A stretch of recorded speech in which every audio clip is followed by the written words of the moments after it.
Hey guys, welcome back to my channel, and it's Debsy, and the place to be, it's Debsy. Bloop, that's me. Bloop, Debsy. Boop, boop. Hey guys, happy Wednesday. Listen, I woke up today and I was like, what day is it? Is it Tuesday still? Is it Tuesday? I realized it is Wednesday. Yes, it is Wednesday. Hope everybody is having a great week. If not a great week, well then at least a good week. Listen, Monday let's rewind it. Monday I watched Bachelorette. Yesterday I watched Claim to Fame. We are going to get into it. We're coming down, it's top 5 now, I think. Yes, top 5. So this was an interesting one. This one gave me some laughs. We started off the night with the power duo. In the past, we had the power duo of Monet and Shane. The power duo now, the power alliance, is Chris and Gabe.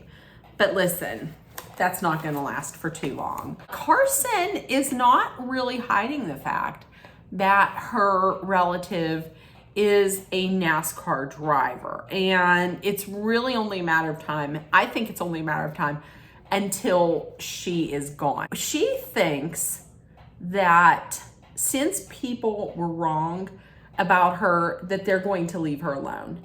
But not really, because everybody knows that she's related to a NASCAR driver.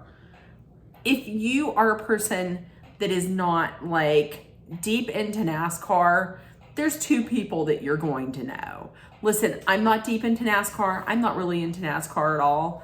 I do know 2. I know Jeff Gordon and I know Dale Earnhardt Jr. Those are the only 2 that I know. So she's thinking they're going to leave her alone, but we found out that is not the case. Carson was talking to Monet. The subject of Chris came up, which the subject of Chris comes up a lot this week. They're really not sure who he's related to, but Carson still believes that he is related to a singer from the 70s. And Monet comes out and just says Chris has to go out guessing wrong. So either we get him out because somebody guesses him out, or he's up there and he guesses wrong. Much like maybe her and Shane had done with Jane. Because remember, with Jane, they were like, he is related to Elvis. Makes sense, it makes sense. And then she's gone because she guessed Elvis. And she was wrong. So maybe she's trying to do the same thing to Chris. JR, Monet, and Gabe were talking. Once again, subject of Chris comes up. Chris has to be the next to go. They take a look at his clue, at Chris's clue.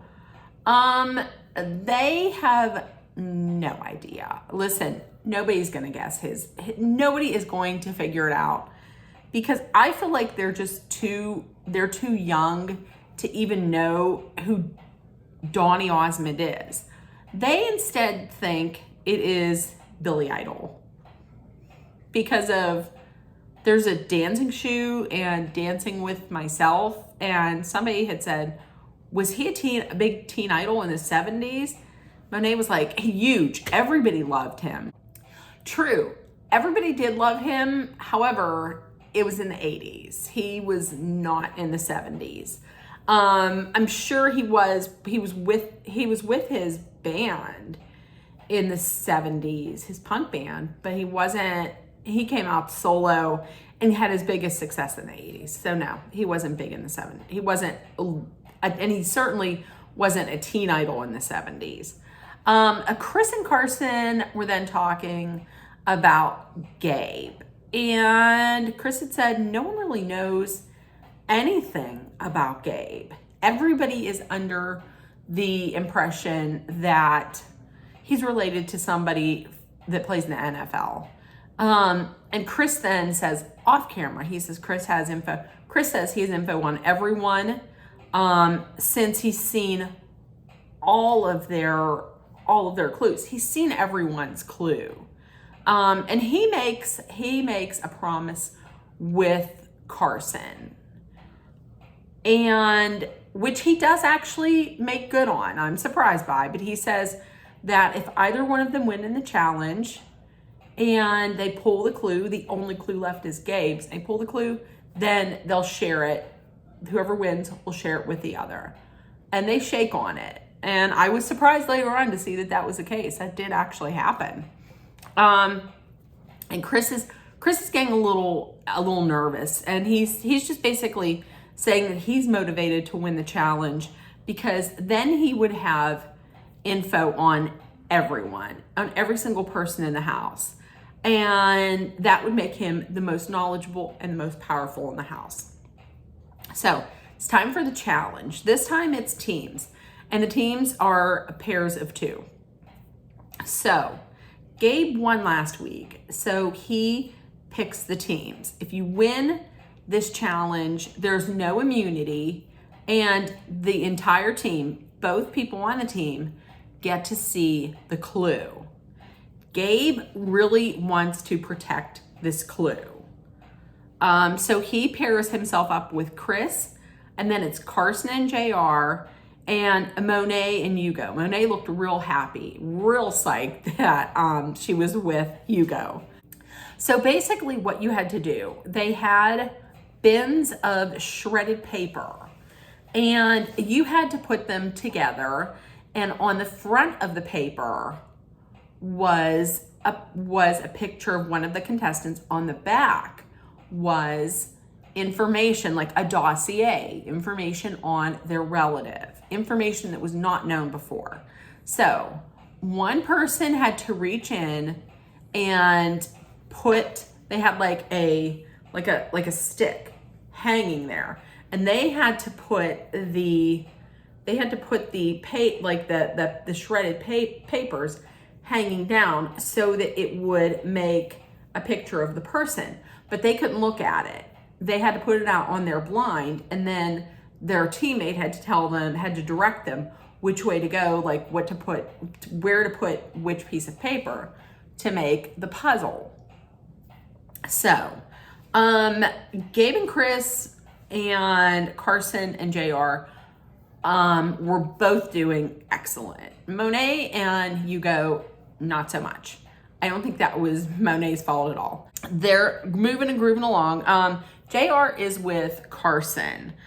I thought it was interesting. Carson just refused to look at Gabe's clue because at the info on his relative, because he's 100% certain that he's related to someone in the NFL. 100% not even looking. Hugo checks out JR's info, and it says, the first line says, first LGBTQ. And Hugo was like, Hugo really thinks he's absolutely related to Dwayne Wade, like absolutely. And he's like, he's related to Dwayne Wade, but is Dwayne Wade gay? No, he's not. I mean, unless he's not telling Gabrielle Union, no.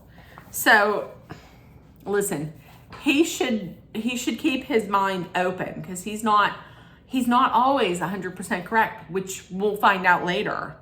So the winner of that challenge was Gabe and Chris. Gabe is real excited because this, he feels, is protecting his clue. He feels like he can trust Chris. Now also, whoever wins gets to pick the bottom 2. So they get to pick who's going to be up to be the guesser. So everyone is talking with the exception of Chris. And then Gabe walks in, and they're talking about, we have to get Chris out. We need to get Chris out. And they're saying, listen, we're gonna somebody pick Chris, and then it's Billy Idol. That's exactly, and we're gonna get him out. Listen, the reason why they're so big on this Billy Idol thing is because on the clue, it said 11-year-old and an in a colorful coat, wearing a colorful coat or something like that. But it also said you was born in Utah. Okay, the amazing colored coat, that is actually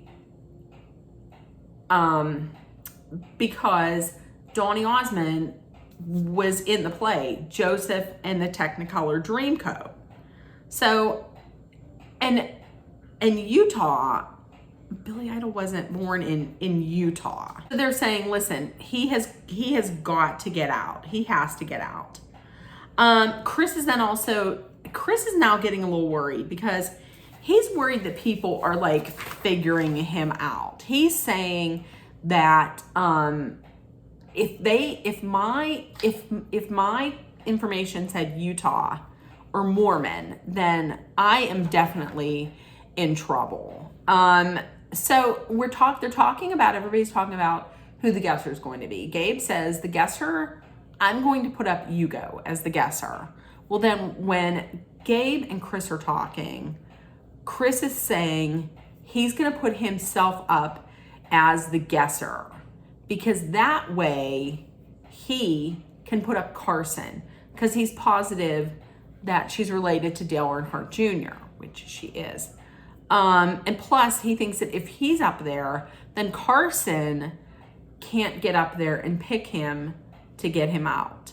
So, Hugo, a little bit later on, Hugo, Monet, and Carson are talking. And it all starts, they start putting pieces together. And they have ruled out Billy Idol.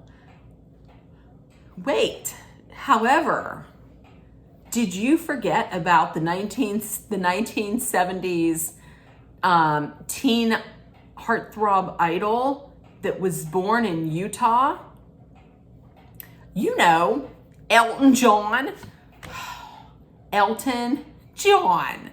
When he was like Elton John, yeah, okay. They said Elton John because he wears colorful clothes. They saw the astronauts. They said Rocket Man, and there was a ballet shoe, and they said that was Tiny Dancer. So they are just stoked and so excited.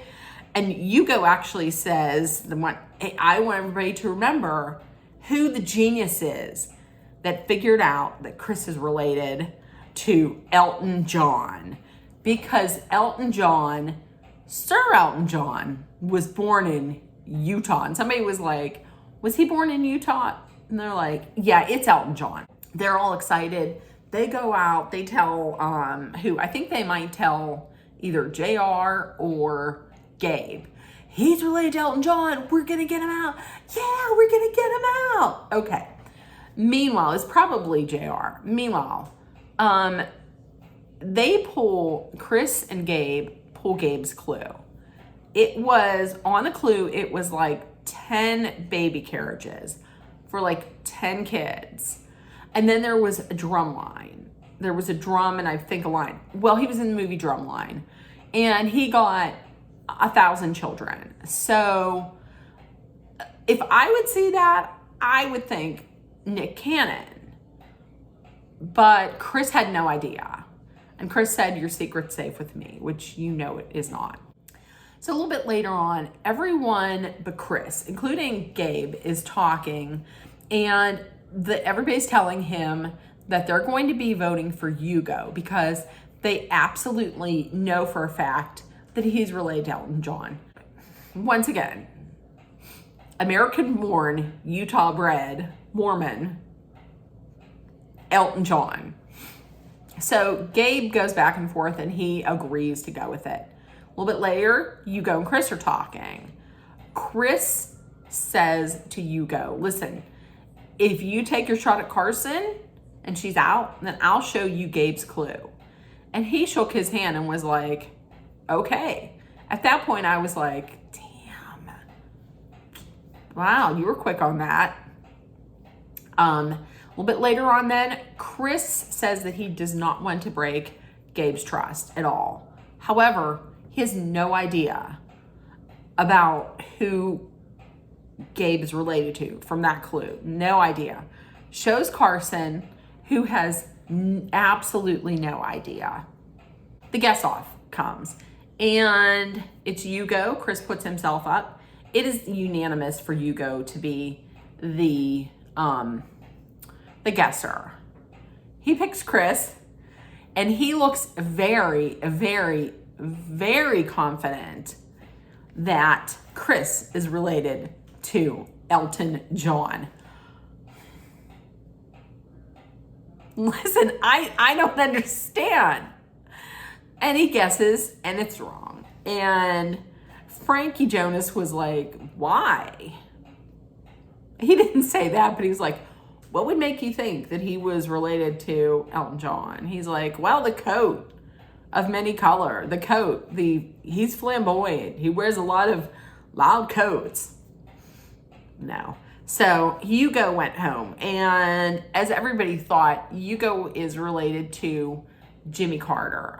He is related to Jimmy Carter because he's Amy Carter's son. So that makes him Jimmy Carter's grandfather.